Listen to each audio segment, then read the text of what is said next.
Praise the lord. సహోదరుడు భక్సింగ్ గారి అనుభవములు దేవుడు తనకు బయలుపరిచిన దైవ మర్మములు. నీవు ఆశీర్వాదముగా నుందువు.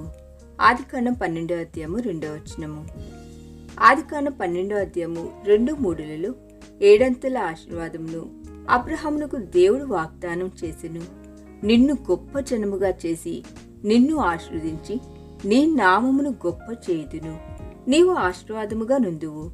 నిన్ను ఆశీర్వదించు వారిని ఆశీర్వదించెదను, నిన్ను దూషించు వారిని శపించెదను. భూమి యొక్క సమస్త వంశములు నీయందు ఆశీర్వదించబడును. దేవుని స్నేహితునిగా నుండగోరిన ఏ వ్యక్తికైనను ఈ ఏడంతల ఆశీర్వాదం వర్తించును.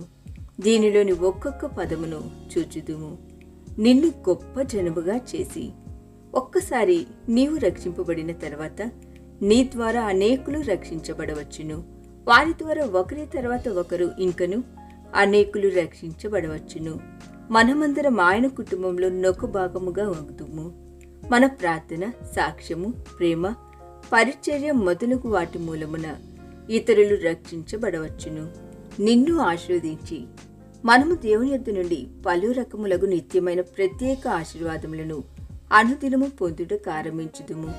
నూతన జీవమును బట్టి మరియు ఆయన ప్రేమను బట్టి మనము శాశ్వతమైన సమాధానమును, శాశ్వతమైన ఆనందమును, ప్రేమను, స్నేహములను కలిగి ఉన్నాము.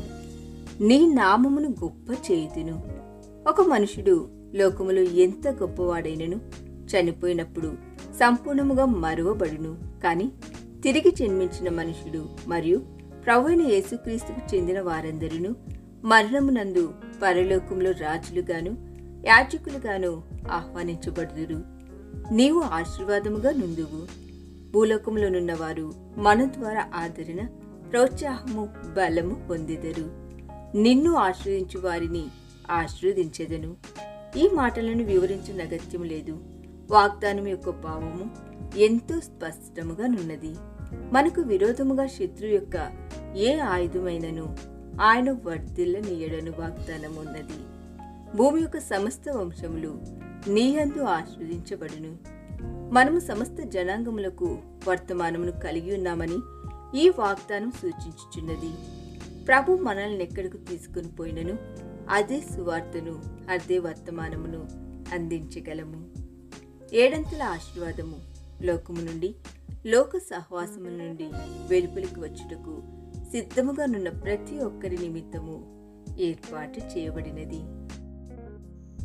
ఈ దిన ధ్యానము మనందరి ఆత్మీయ జీవితమునకు ఆశీర్వాదకరముగా ఉండునుగాక. ఆమేన్.